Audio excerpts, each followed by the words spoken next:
I'm stirring in our final ingredients here. Today we're adding 2 1/8 ounces of apricot kernel oil. This will make it a little richer and nicer on the skin. I have 1/2 cup of buttermilk powder. And I have 3/4 cup of the oatmeal that we previously ground very fine. This oatmeal will actually just cook right in. Now you can at this point add fragrances, essential oils, or fragrance oils. You can add colorants.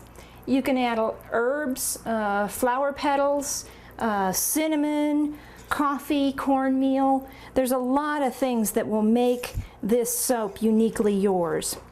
The thing to remember at this point is this soap has to cook and cure on its own to turn into the final soap product. So you need to make sure that any of the extra ingredients that you add is going to be compatible with the cold process method that we're using here today to make soap. Herbs have a tendency to change colors, and fragrances may change too. So it's best to consult a local expert at your natural food store or the location where you get your additives.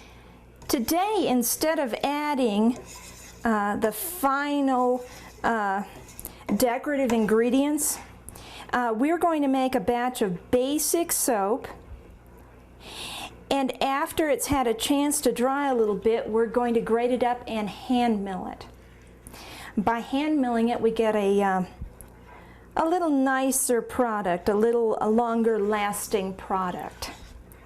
We're going to mix these last ingredients in just until they incorporate in the mixture.